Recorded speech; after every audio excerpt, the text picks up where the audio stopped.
কিয় গৈছিলা ছিংগাপুৰলৈ? নৰ্থ ইষ্টৰ প্ৰগ্ৰেম কৰিবলৈ গৈছিলা ছিংগাপুৰলৈ। ইয়তত উঠি গ'লা সাগৰ চাবলৈ। হাঁহি ফূৰ্তিৰে চপিয়াই দিলা পানীলৈ।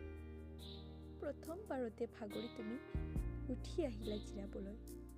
কিন্তু দ্বিতীয়বাৰ কি হ'ল গম নোপোৱাকৈ লাইফ জেকেট পৰিধান নকৰাকৈ গ'লা সাগৰৰ বুকুলৈ।